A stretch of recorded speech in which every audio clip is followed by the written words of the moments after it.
This is Dan Jurgens, and if you want to have a good time, keep listening to the Krypton Report.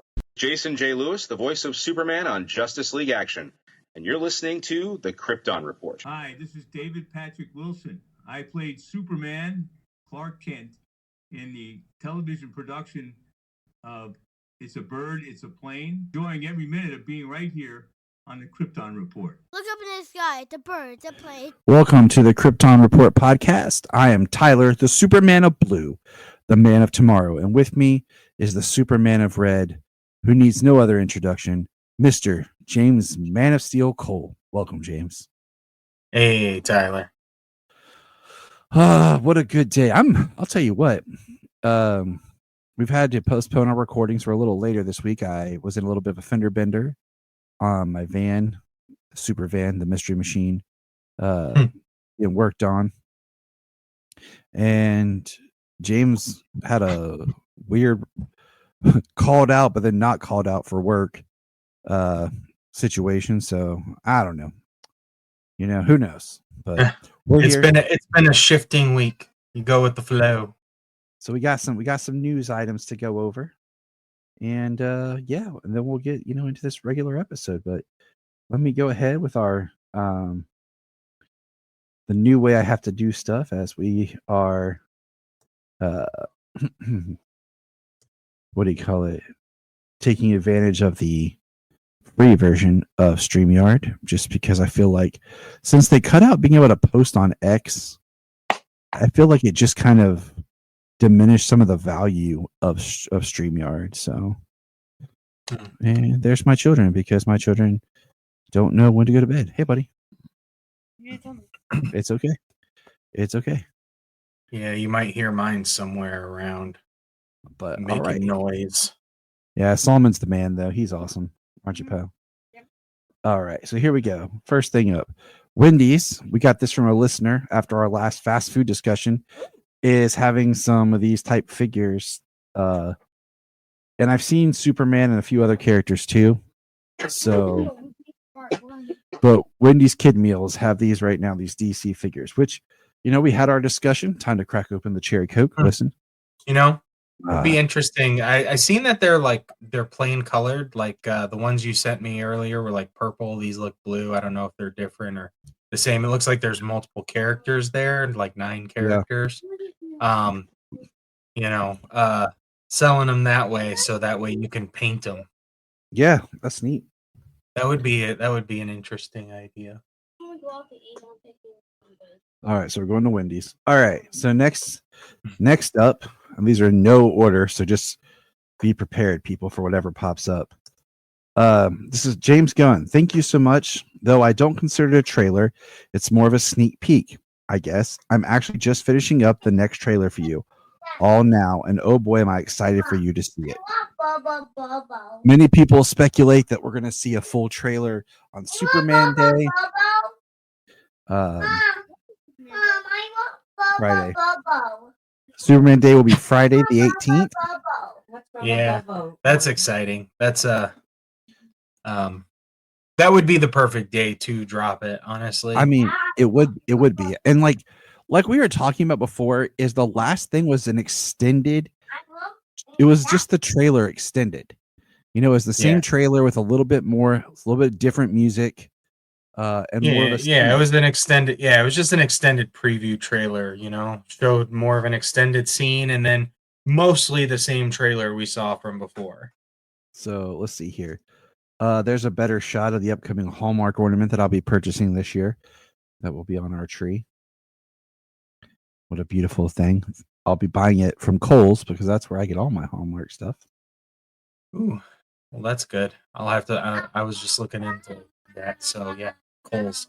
I'll check that out. That's what I did last year. I found the Clark Kent ripping the shirt, Oh, nice. This is a Target exclusive pop figure. That's just beautiful. It's the Superman before Rebirth. Yeah. So thank you, Target only. Sometimes I just miss the days of being able to go into a store and be surprised. I'm like, oh man, this is cool. I'm throwing this out here because this kind of pissed me off. So this is Superman Family Bingo. All right. Okay. Now, the kids got this same game, but Batman version, right? And the reason why it makes me mad is I'm looking at the cards look like here. The Batman version, they're all different cover art from different artists.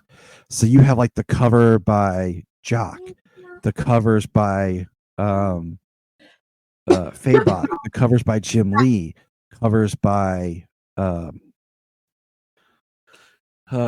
am I blanking? Yeah. So they put in the effort to put in iconic images for Batman, and with Superman, it looks like any version Generic. of Valentine's you would Yeah. get. Yeah, it looks like It's a generic image of them. that's a perfect analysis. The Valentines, and even like I can't blow the image up, but like the cards, like the Batman one's neat because like it'll be like Robin, Nightwing, Batgirl, Catwoman. This is like Superman flying, Bizarro, Superman, and then Clark ripping the shirt open. Like, do they have a variety? I'm just like, man, don't cheat me out. Like, there's so many great cover arts and everything for Superman, just like there's Batman. Mhm. Come on. All right. Next, Bray Noel confirms she is playing Batman villain White Rabbit in DC Studios' Peacemaker Season 2.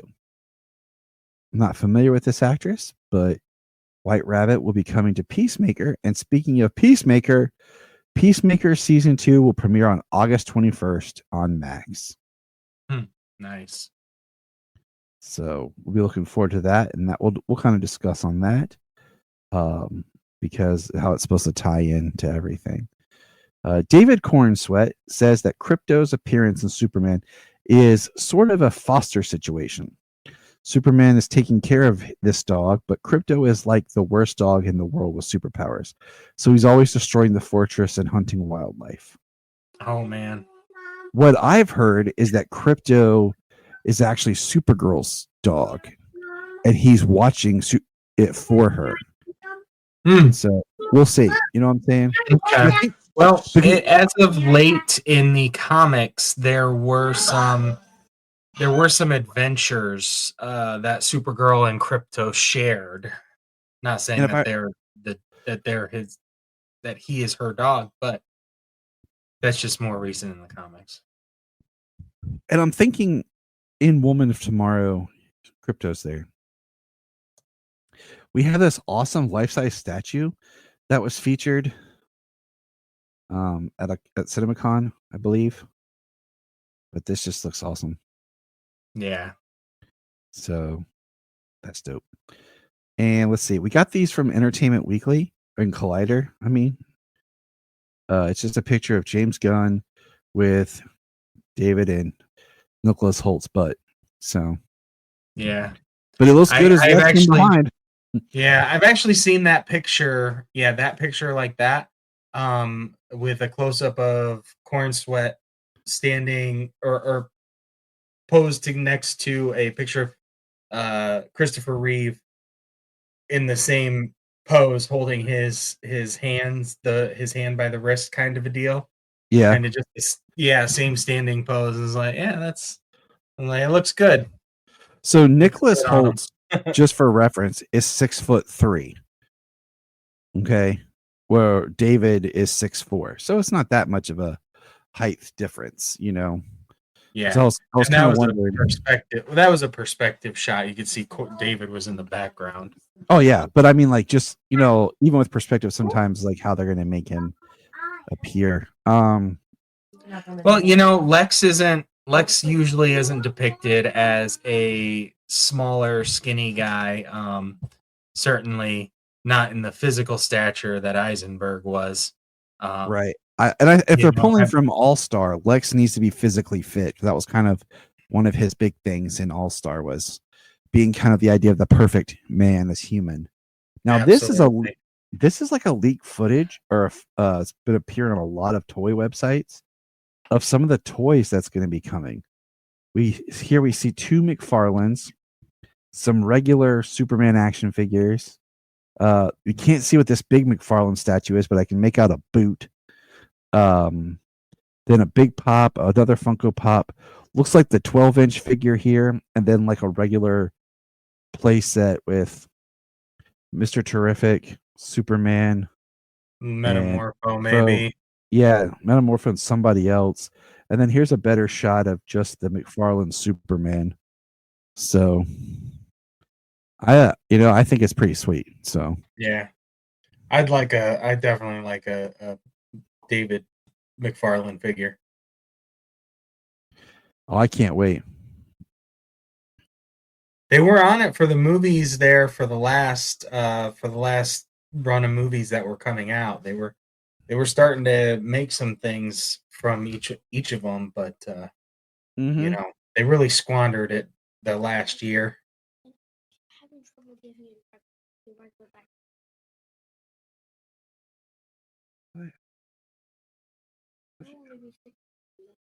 What did you say, love? Hold on, everybody. My daughter got this really awesome Scooby-Doo alarm clock, and she messed up trying to. Okay, what time do you want the alarm set for? 6. Perfect. But yeah, so the McFarlane for the movies, I have this guy I work with. He's like real country-ish and like quiet. And he walks over to me the other day. He's like, "What'd you think about McFarlane losing the license to Mattel? What the hell?" Yeah. I'm just like, For yeah, real. dude, for real. Like, Mattel better step up their game if they want to do the next set. The McFarlanes are pretty damn good, and like even the X-Men Legends and the Star Wars figures that are the main lines, like they got to stand up to all of those. So they better have something special. Now, talking about toys, check this out. I saw this right before we started recording. Walmart has released a statement informing DC fans that all of the McFarlane toy Supergirl figures were stolen while in transit. What? That was my thought. I was like, nah, but whatever. I'll talk about it. I was at Walmart the other day, and they have been redoing their toy aisle. There is no McFarlane. And the one Walmart by me has not gotten any McFarlane new in a while. But they're redoing all their toy aisles. But here's a piece of news. Jason Momoa revealed he is wrapped filming his scenes as Lobo in Supergirl, Woman of Tomorrow. Now, there have been some spy leak photos of Supergirl.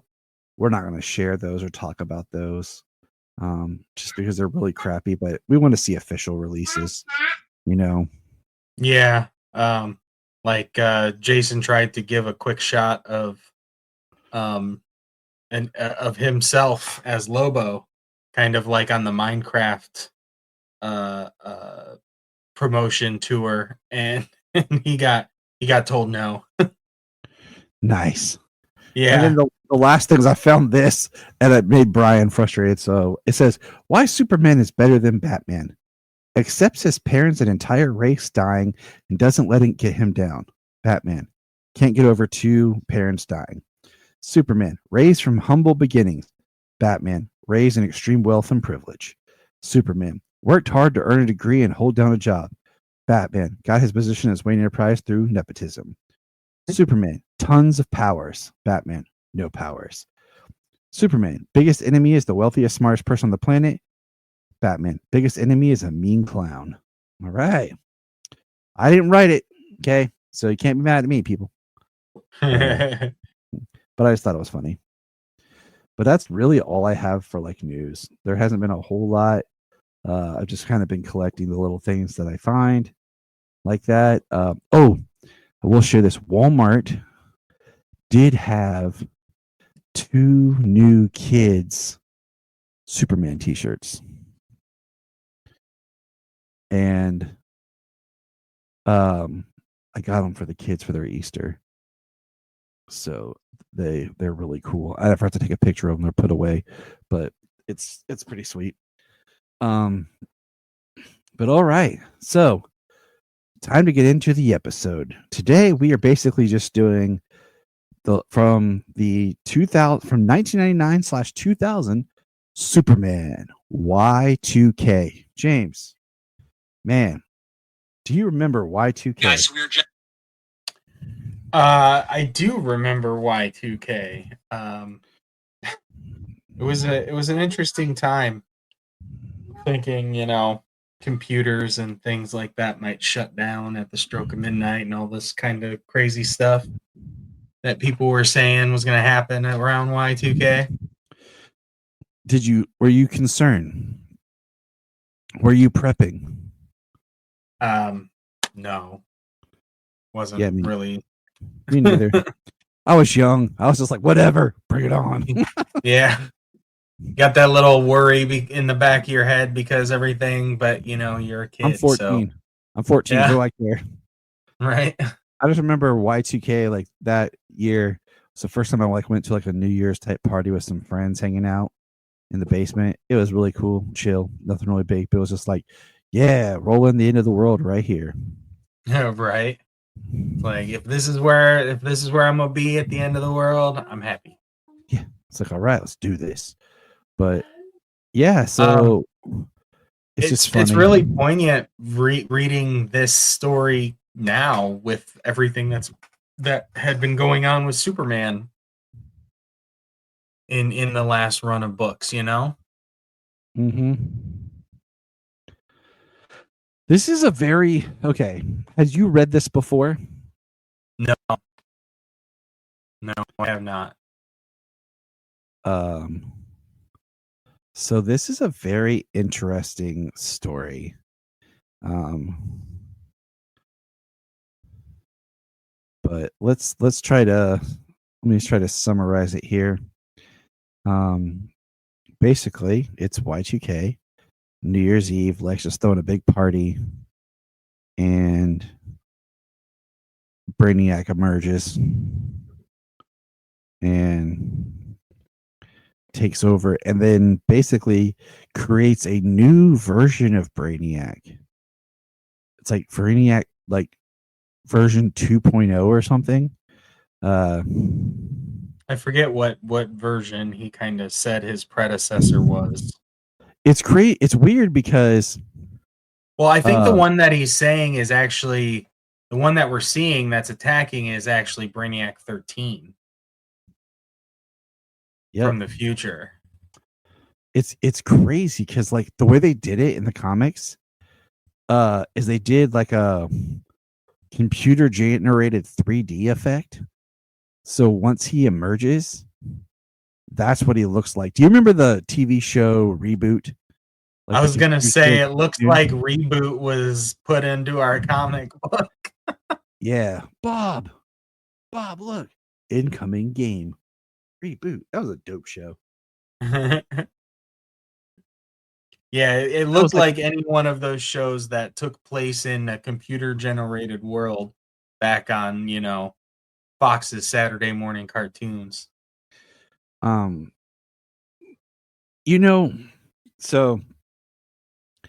I enjoyed the book. It's 5 issues, basically it's 4 issues, but then there's a Y2K special, but the Y2K special is not on the app unless you download the Superman City of Tomorrow basic, like you called it, like an omnibus. Well, yeah, it's like 450 pages, so it's a pretty thick, it's a pretty thick book to thumb through, even digitally. When you're, scrolling through trying to find where our issue starts, and we get all 5. Yeah, and it's Brainiac 13 is what emerges. And it's just interesting because like you see Brainiac shifting, and we see like the different versions of Brainiac we've seen throughout history up until then. But this, we have the Metal Men that are in this issue, this series to help Superman. But the biggest one is we have baby Lena Luthor. And what's interesting to me is we're reading this in basically order, okay? And one thing I'm noticing is these books are like tying together, but loosely, in the sense that each chapter is written by a different author. So it's not as tight as, per se, if it was the same author writing each one. But we have Lena Luthor showing up, and it's baby Lena, and that goes back to like when Lex sold Lena to Brainiac and all this. And it's just interesting because it's his daughter, and it's one of those like I just want to write a comic. If I was like Josh Williamson or something, where I would quickly talk about that Lex had a sister named Lena who died, and that's why when Lena had a daughter, he named her Lena. So that way we can just like clear up some continuity stuff with, wait, is Lena his sister? Is Lena his daughter? Like, right. Yeah, definitely. That's what I meant like earlier by it's very timely that we're reading this now, is because his daughter Lena, who was given to Brainiac, she was his vessel in this, and this is where he gave her up, and he gave her up for Metropolis to basically be king of the city of tomorrow. Was literally how it was described in the book. And it's crazy to me because like we've been reading all these in order, but like this is the first appearance of her. It's felt like she really came out of nowhere. Yeah, it felt like she came out of nowhere. I don't know who her mother is, and because the only thing that we had been reading these in order. In this book, there is a whole kind of section here of a Brainiac story that I don't think that we read.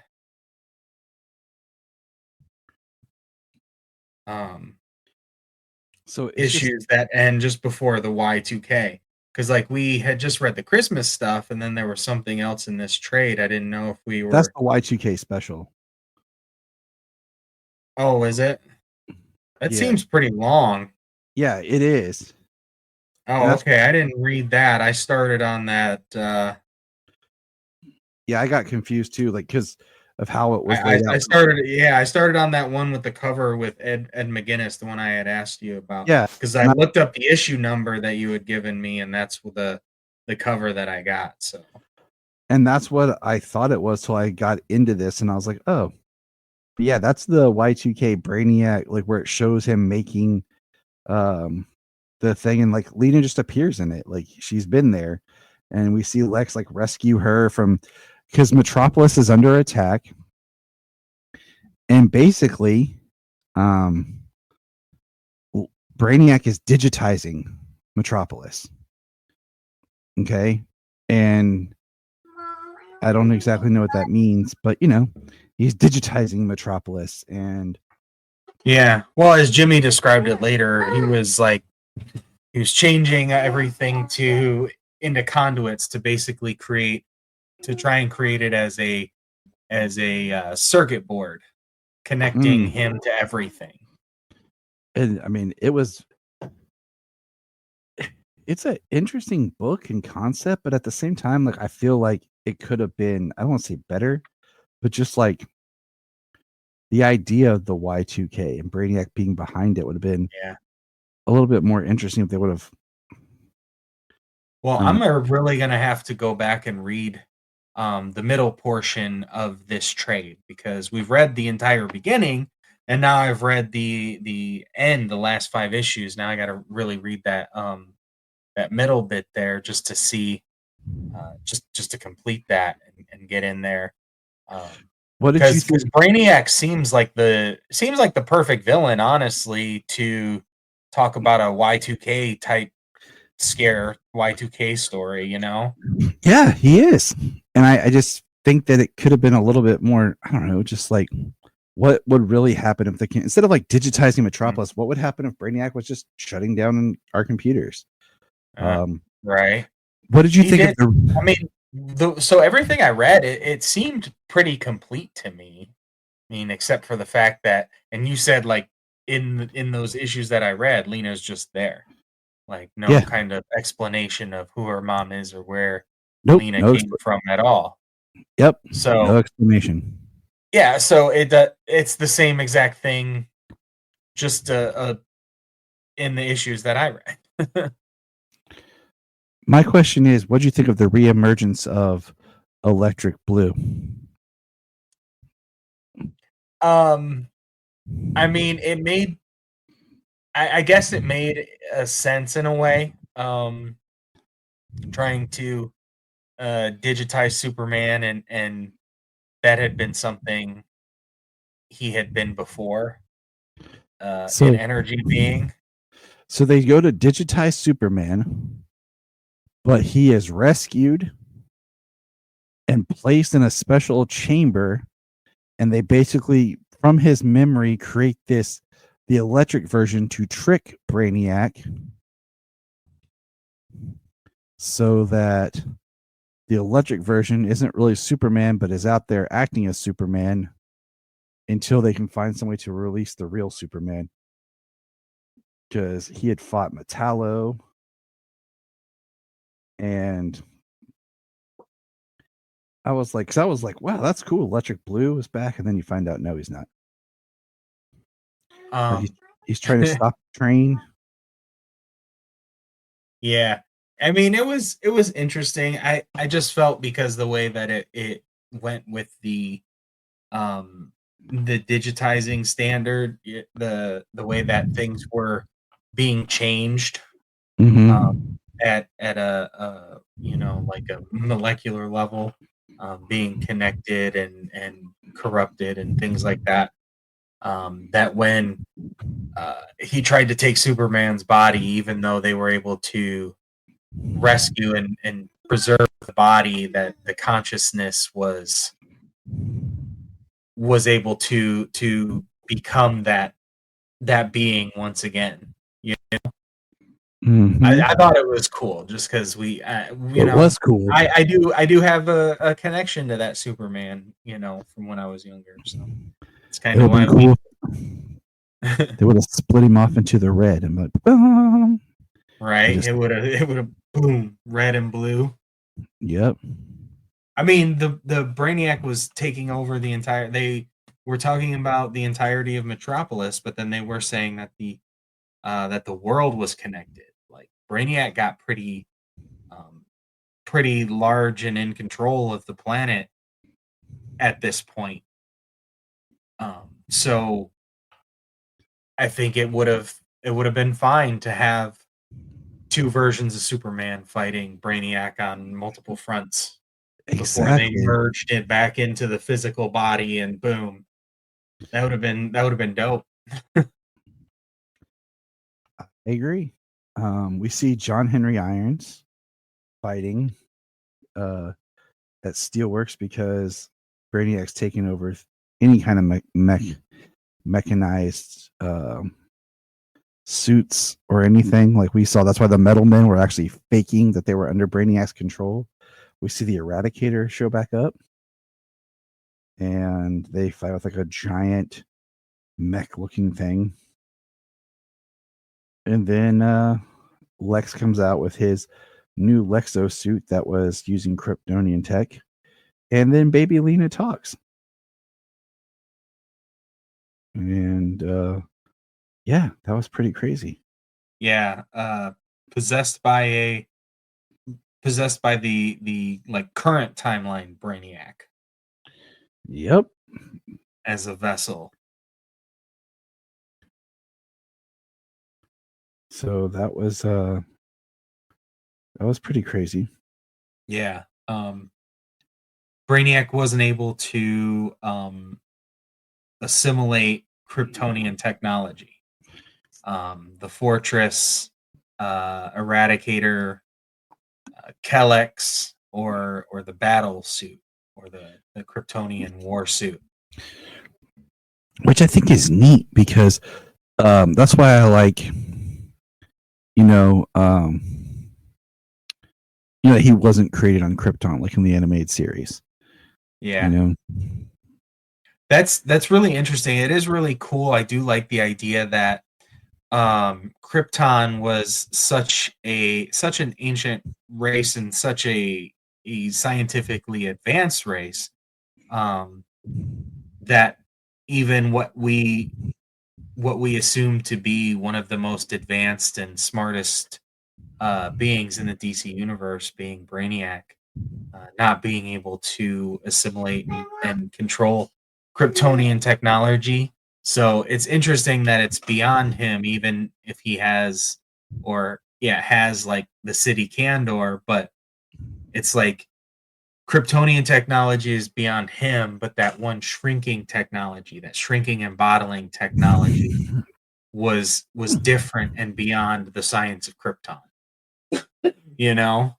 Mhm. So like they can't escape that, but he can't stop Superman's and Kryptonian technology in that regard.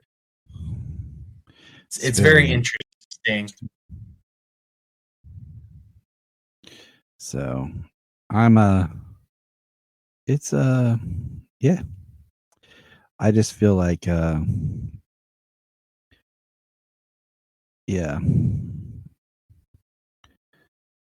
Yeah. It's just one of the the story was really neat, but I really, even me reading that Y2K thing, I felt like I missed something. And we're reading them all in order, unless there's something else we missed because of the app and everything, which I don't think so. So yeah, I mean, and comics can be like something a little part of the story took place in a Justice League book or a crossover with something else, and it's not something that we see, unless we go to like some sort of story reading order. yeah, I mean, you're not wrong. So, but Well, that's just the convoluted nature of the intertwined books and shared universe kind of thing. But the book was fun. Like I said, it was really cool. Brainiac being the villain of a Y2K story, taking over technology. Certainly a different route of everything shutting off and crashing and stuff because of Y2K. Mm-hmm. That's definitely a change to the world. But like I said, I did really, I enjoyed it, and I did like the fact that we got to see what happened with Lena. My only context of is what they have told us. So now to actually kind of see it, except for the fact of like she just kind of shows up. Yep.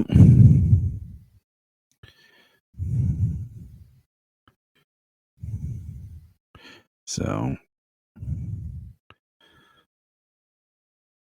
but all right. So the second part of our discussion for tonight will be the first arc of Absolute Superman. Dun dun dun dun dun dun dun. Yeah. So, let's get into Absolute Superman. And I kind of wish, because look, this is like a digital thing, I kind of wished that, what do you call it?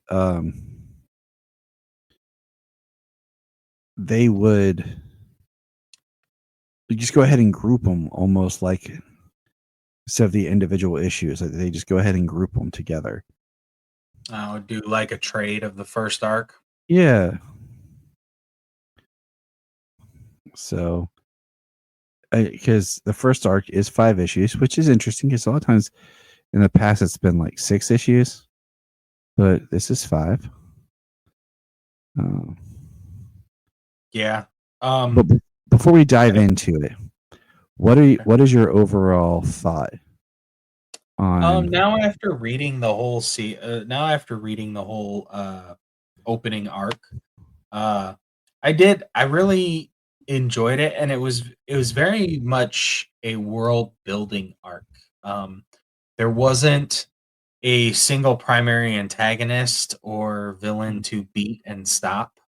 That didn't happen, but we did get introduced to the world of this Earth and Superman of Kal-El, of the world of Krypton that he came from.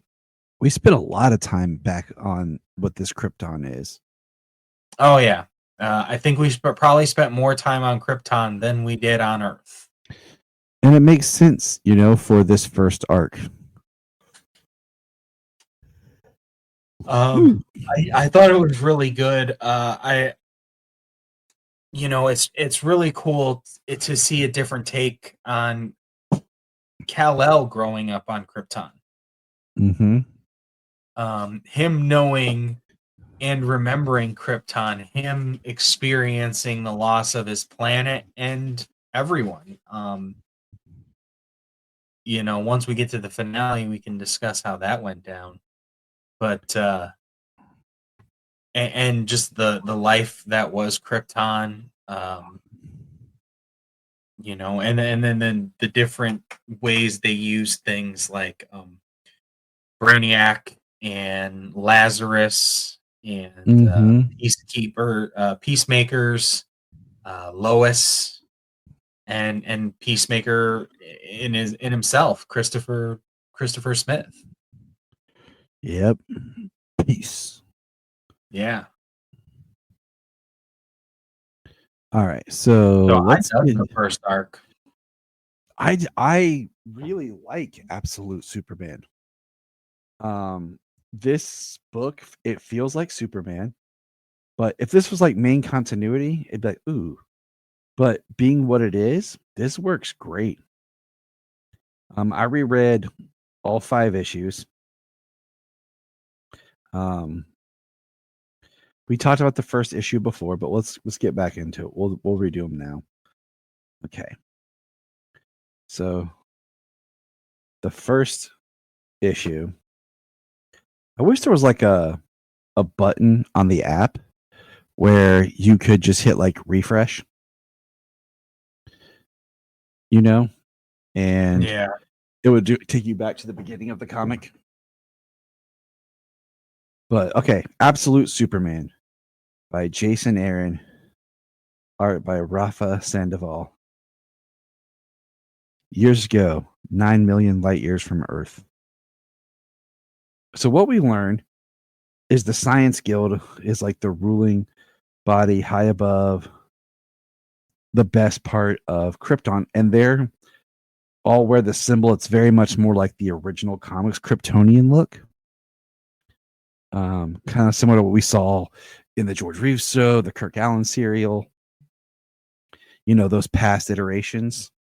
Right. And then we have the Worker Guild, which is our Superman crest. Yeah, it's like the laborers or the tradesmen, that type of stuff. And we see Laura Vaughn, and we have this quote: "In school, my mother, Laura Vaughn, was an extremely exemplary student, destined for great things, everyone said. Until she wrote an essay criticizing Krypton's lack of funding for interstellar exploration.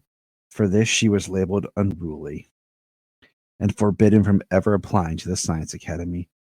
She was 9 years old, and she wanted to be an astronaut." So right there shows you that Krypton society was not great.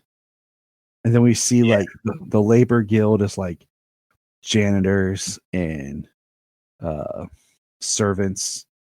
Like it was based on a class structure. It was a caste system. Mm-hmm. And it says, "We are the people of steel."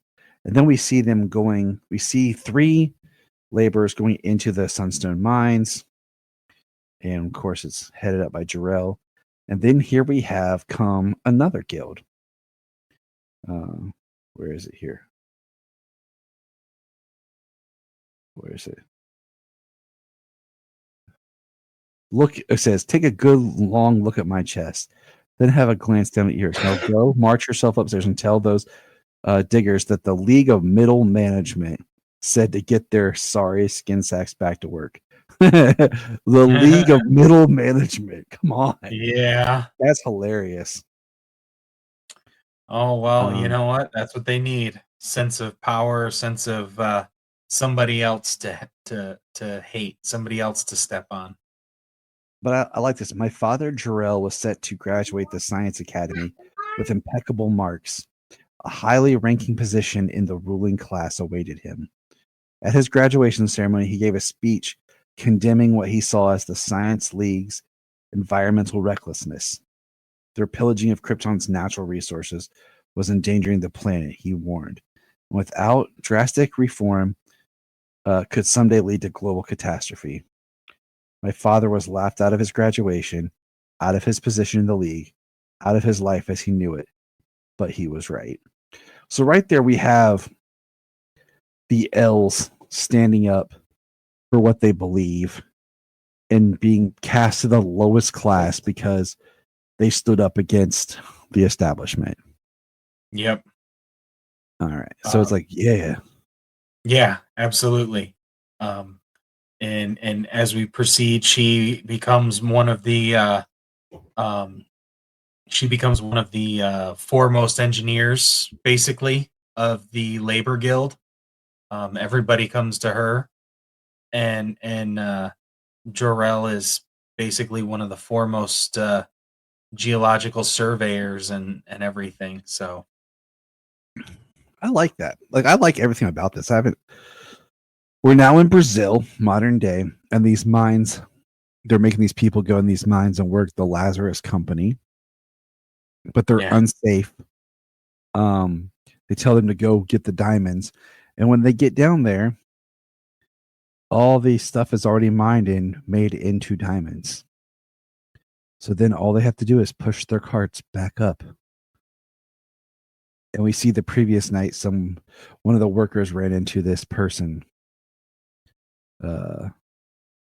that's, shrouded, and we're not sure who he is. But we know who he is. Yeah. With his eyes glowing red and his X-ray vision.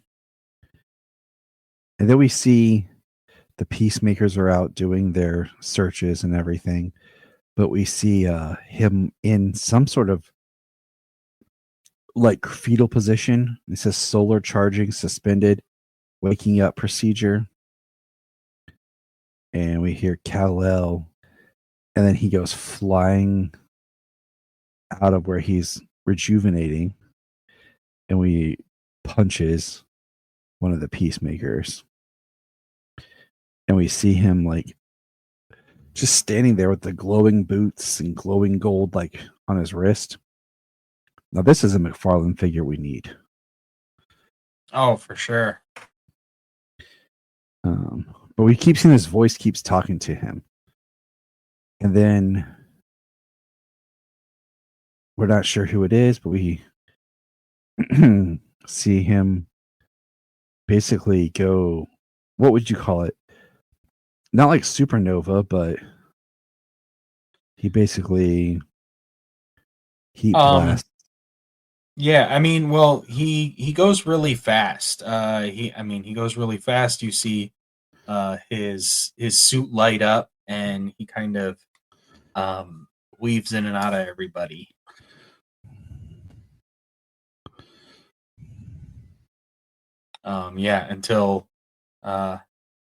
Until he is getting attacked, and then kind of like a supernova blast. Some of his heat vision looks to have taken down a lot of peacemakers. Mm-hmm. It's like he doesn't what do you call it? He doesn't know the extent of his powers yet. Yeah. So he does that, and then all of a sudden he gets cuffed by Agent Lane. And she says, "Move and I'll fry your face, Superman." And then it says, "Absolute Superman, Last Dust of Krypton Part 1." And then we see a person, and it's some form of, it says Lazarus R&D, but it's some form of Brainiac because it's like plugged up. And we see like little small places that are like bottled cities. Then we see Central Kansas, and there's an old house with a broken mailbox that says Kent. It's now property of the Lazarus Corps. Then we're back on years ago on Krypton. We see Jarrell and Lara together, and they're like, "Where's Cal?" And then we see Cal with his dog, and he's probably like, how old do you think he is? At this point, I mean, he's already probably almost 10 years old. That's what I was thinking. Like between 10 and 12 was kind of my thought process. And we see like at the last panel some like green gas coming up, and that's the first issue. Yep, kind of hissing up out of the ground and killing the plant life it comes into contact with. We've seen a couple of instances of Krypton turning green and poisonous inside of the mines, and here with this little puff of gas. I'm trying to get number 2 booted up here. Now, yeah, you just got a little, excuse me, a little ahead of me flipping in the pages. So it's catching up to you. So, okay, here we go. Issue 2 starts 6 years ago in Krypton in the Redlands with Cal being woke up in class, and they're basically saying, Cal, who wrote this? And he said, I wrote it. They're like, you wrote this yourself? And they basically say the Luminarium contains all knowledge of the Science League from throughout Krypton's history. And basically he's in trouble for writing his own paper and not using basically like their AI writer. Yeah. And they're like, we want to talk to your parents. It's basically, yeah. I mean, it's basically not questioning the ruling class. And then we're back to the Brazil with him being cuffed with her, and he can't get free. And we see he's talking to someone, and it's like the gold on his armor, his suit, starts moving around. And then the peacemakers and everyone start shooting at him and Lane. And we see his cape comes out, and it's basically sunstone dust. Yeah. That's like being controlled and manipulated. And he can move it around and make it big and protection and whatever he needed it to be. Or like at one point he sends it out over top of Lois as they're trying to escape the peacemakers. And we see a shot in a panel of like one of their bombs, like rockets, and it says peace at all cost. Yeah.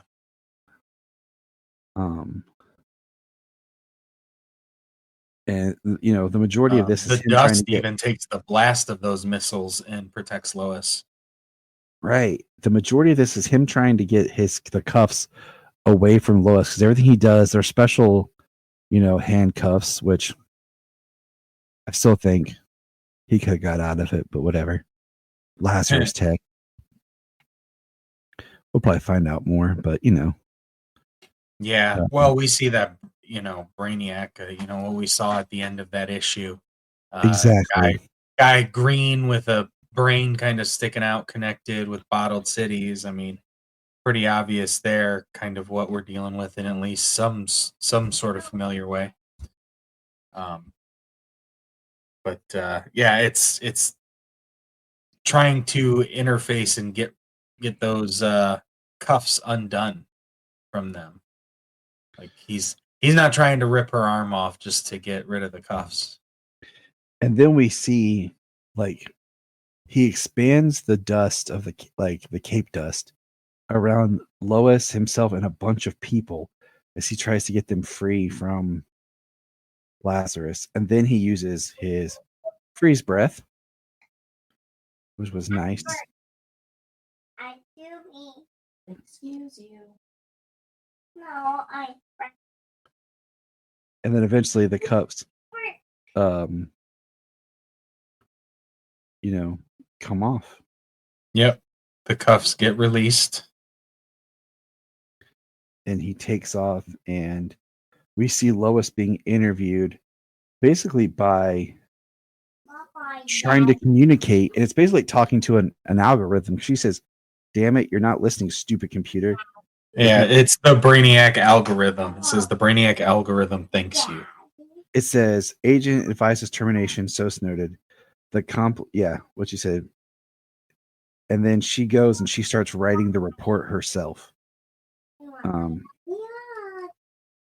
And then we're back on Krypton, and we see that it's Lara creating the suit, basically like this living suit. She said it's exploratory. It's a spacesuit and a rocket ship all in one. We're just going to need a lot more sunstone. The prototype I have was made for a child. And she's showing Jor-El her plan. And, we see Cal playing with his dog.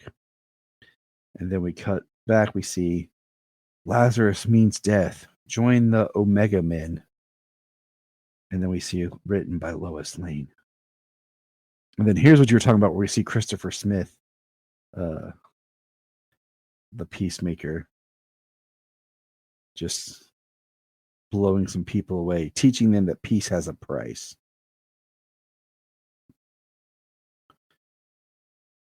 Yeah, literally just for being saved by Superman. Yeah.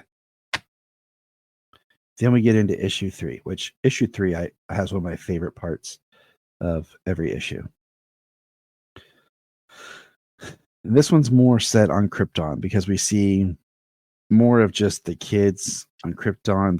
We see the parents show up. This is my favorite page. We're on page like 3, 1, 2, 3, or 4. No, 3. Where they're talking about Cal being called out by the school. It says, when you do that, you're challenging 3,000 years of Kryptonian tradition. And he says, I know, I can't help it. My words make me happy. Theirs are just words. Jor-El says, well, it's affecting your grades and getting you into trouble at school. And your mother and I, we've talked a lot about this. Lara says, when it comes right down to it, we really have just one thing to say to you, Cal. Keep it up. I love it, dude. I love it because I sent that to Jania because I'm like, yeah, that would be us as parents right there. Like, yeah, keep it up. And he's like, really? And they're like, yeah. Oh, for sure. Yeah, always question, Mm-hmm. I mean, there are plenty of facts out there, but new facts can always change the outcome. Something that was always the same before. Mm-hmm. Do something new, that outcome is different. And then we see Cal out and he starts seeing the green gas killing the life of different animals, like livestock, animal, fishes. And then we see that they're on a field trip on a train. We see kids, and he's just typing away. And when they're on the field trip to the capital, he sees his dad being taken away. His dad's trying to tell the science council what's going on, but of course they don't listen. So what does he do? He runs home to his mom. What's his mom do? Suits up with a giant ass gun. I'm gonna go get your dad back. And then we see her bust in when we're seeing her with the suit. And we have Crypto with Sunstone Cape. She busts into the Law Guild. And what's neat is her suit has a mask. Like a helmet mask that comes around. And the best part is we see that Cal gets into their computers and starts hacking and finds that they've been secretly building ships to save the upper class of Krypton. Mm-hmm. And my thing is, if the upper class just save the upper class and then they settle somewhere else, guess what? There is no lower class for you to boss around anymore and do things for you. So all that's left is like a bunch of like rich, spoiled people with no one to take care of them. Yeah. So yeah, it always kind of makes me laugh. Like, we've saved ourselves. Okay, well, now you're just all equal and no one likes you. Right. You're all equal and you all hate each other now. And money really doesn't have a value. So good luck with everything. But Cal releases, especially when your entire planet's gone. Exactly. Cal releases all the secrets. And then we see that his mother's been working on a really big secret ship. And they say, here we go. We will save our cousins, our neighbors, as many Kryptonians as we can. I only wish the ship was big enough for the whole planet. But the Science League wouldn't even see you, Jarrell. It figures they don't want to know what. They already know, he says. She says, what?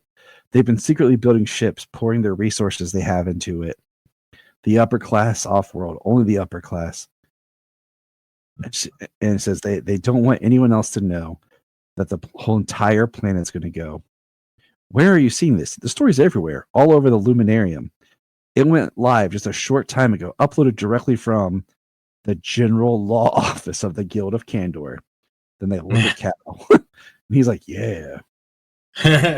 Yeah, I love that. I freaking love that. Cal just put it out there like the planet's dying. The Science Guild knows. They're building private ships and they're going to leave all of us to die with the planet. It's like Cal works at Pop Copy, you know? I won't quote it, but if you know, you know. He's like, so, yeah. Got a little Chappelle reference there for anybody. But then we're back at Central Kansas, Smallville Senior Living, and we see an aging Martha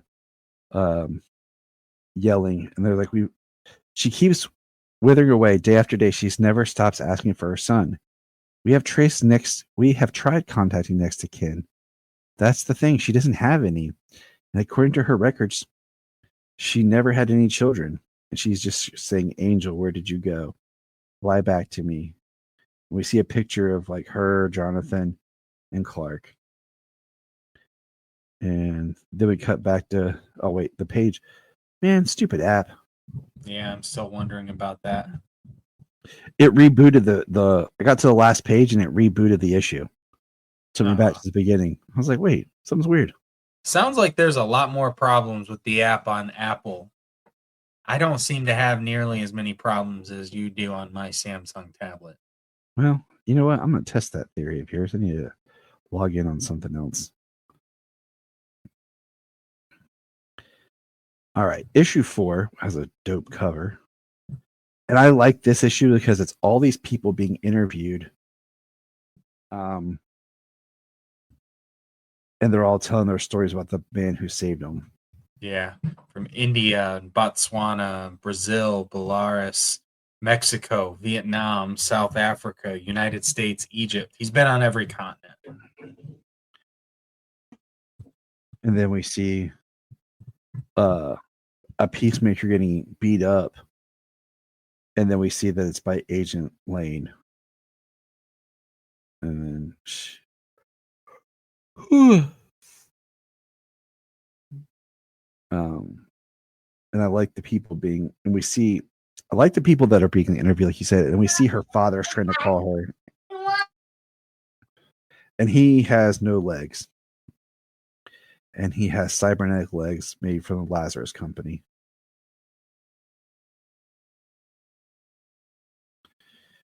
And, you know, she's walking around. And she makes contact with one of the Omega Men, who is Jimmy Olsen.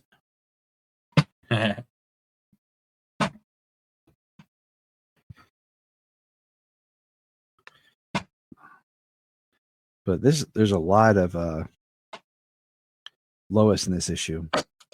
We see her fighting with some of the Omegas and the Peacemakers, and the Peacemakers show up, and then another Omega man / woman. Then we just see the dust, the red dust, and thump, he arrives and takes out the Omega woman. And he tells Lois to stop looking for me. And then the Peacemakers show up, start shooting at him, and he freezes them. And then Jimmy gets a picture with his phone. Yep. Of him flying off in his trail of dust. And then Jimmy gets like bitch slapped by the other Omega person. And then this is where we have the Peacemaker, Christopher Smith, go crazy and kill a bunch of innocents.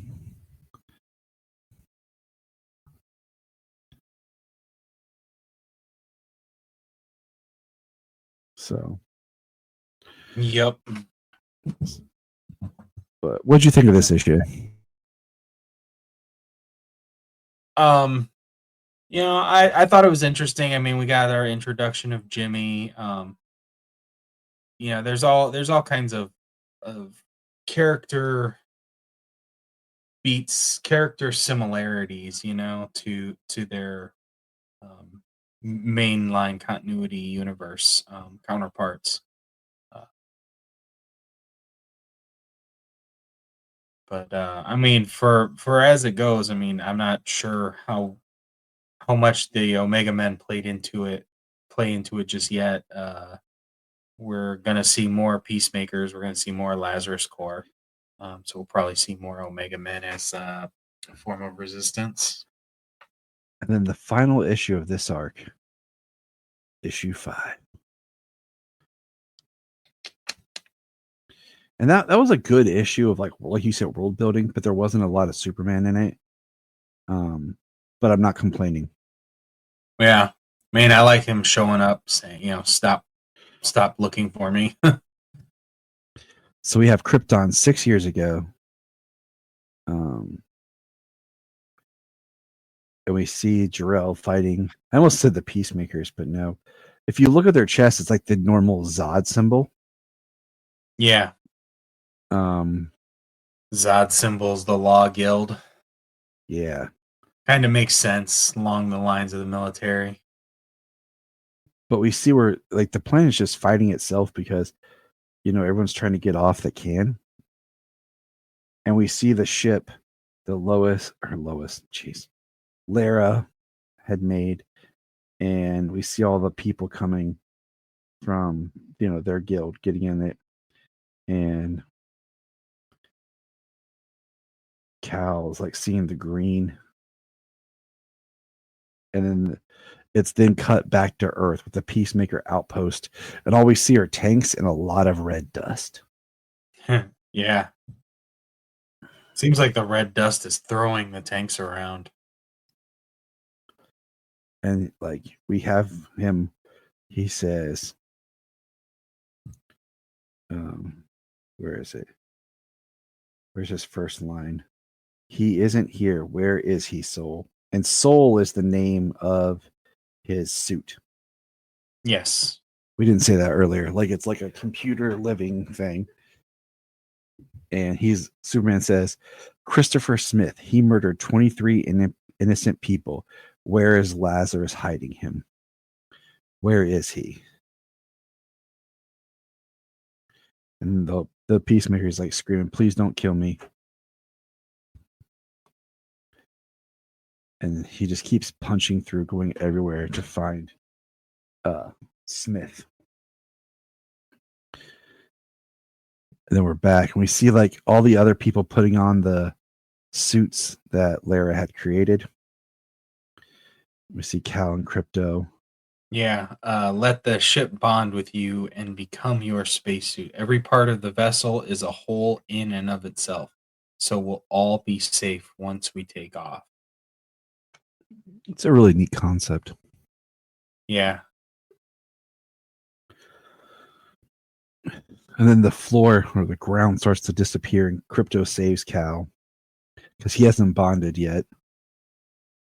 Just like a kid, not to listen to their parents being out walking around. Yeah. And then we just see like Krypton, the planet, just going crazy. And we find it says, I almost believe, where is it? The clerics conspired for months to build enough ships to evacuate the Kryptonian elite from the dying planet. What could Krypton have accomplished in that time if the guilds had all allowed themselves to work together? More people would have been saved, no doubt. Maybe not at all. But as it was, not a single ship managed to take off that day. From the cities, at least. Not one. It's like, it makes it even more sad. Because, like, you see the selfishness. You see that some people could have lived and made it off the planet. And we see Lara's ship that she built going. It says, on board our ship, people were crying. Everyone was frightened. But the strangest thing happened to me once we took flight. I felt profound calmness over me, a confidence I had never known. I felt hope. I think I even smiled. And then, with the speed of a bullet fired from a gun the size of a planet, that hope was torn asunder as a giant chunk of green, basically kryptonite, hits the ship, and everyone's falling. And we see the first time Soul really talks is, do not be afraid, Kal-El. I am Soul, your exploratory spacesuit. I will protect you. And then we see everyone else's like suits saying, I will protect you, I will protect you. And create their own ships for everybody. And we see Cal seeing his parents. And his parents are like in a ship together, which is interesting. Crypto's in his own ship. And it says, we're with you, son, always. For 10 billion years, the planet Krypton basked in the blistering red light of its sun. Towards the end of its existence, the planet had become riddled with parasites. Tiny creatures infested Krypton's star, hardened skin, eviscerating the world one handful of guts at a time, until its insides became unstable, until its blackened lungs were wheezed and gushed radioactive bile. 10 billion years, my home world stubbornly endured. It only took a few measly million for people to ruin it all. And I'm trying to get the panel to come up here, but what will be the legacy of Krypton? That no matter the grandeur of majesty, no matter the history of power of science, no matter the depth of love, it can only go away. It can all go away, every last speck of it, in an instant. We see none of the ships are able to make atmosphere, and the planet blows up. And you just see, Mom, Dad, can anyone hear me? And it's just Cal. It says anyone. And it says, now on Earth, we see the dust. Cal, I don't understand. As I told you, I was closing to uncover the location of. Forget Smith. I don't want to know where he's hiding. Because I'm afraid. No, if I get my hands on Smith, I'm afraid of what I might do to him. Right now, I just need to be alone. And mostly, I need to be reminded, Soul. Reminded of what, Cal? Of home. And we see him, Smallville, Kansas, 10 miles ahead. Yep. The next arc is Welcome to Smallville. So, like he said, like, it's a great Earth building, universe building issue. Yeah. I mean, so the first arc here, it really gave us just an origin of who he is, because who he is not the same as who he is part of who grew up on Krypton.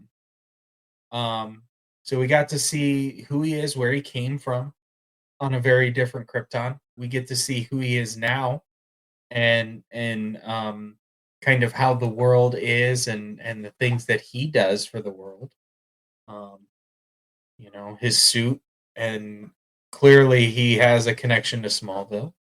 but we're gonna see what his life was like on Earth now, as opposed to what his life was like on Krypton from before.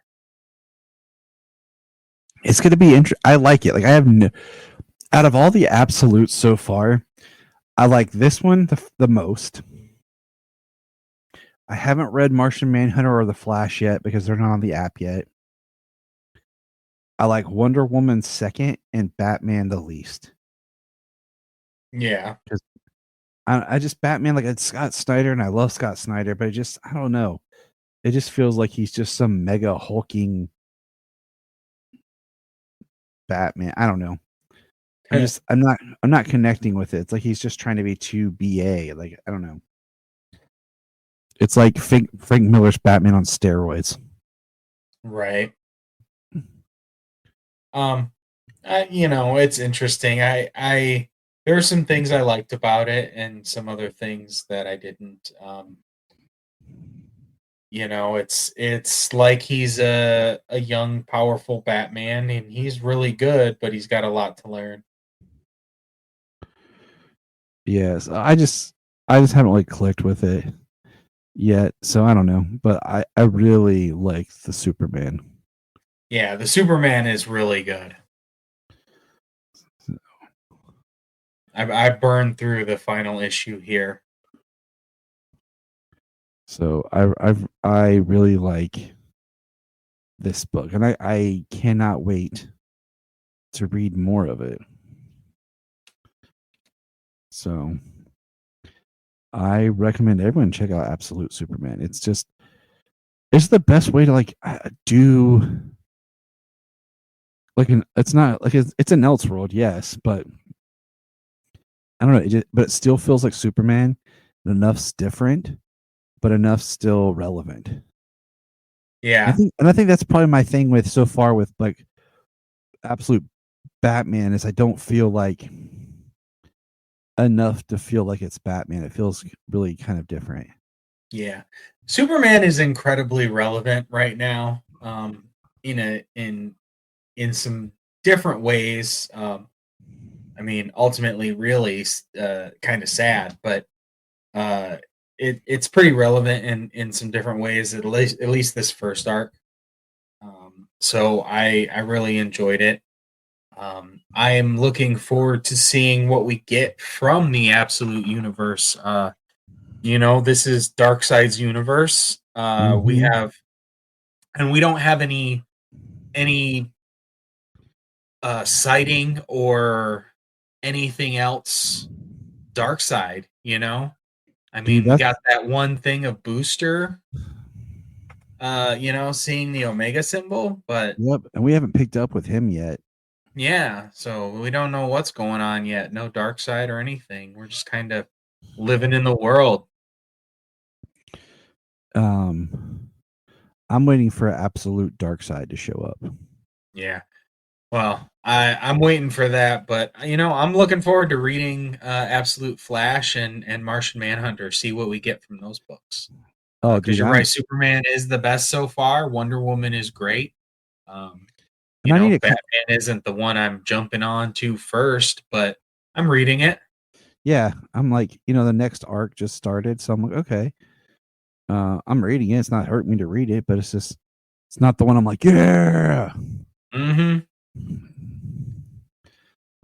So we'll see, but it takes a couple issues, I feel like, to really get the feel of each individual Absolute issue. But that's what we got for this episode, everybody. I hope you enjoyed our conversation and you're checking out the Absolute stories so we can talk about them more and more.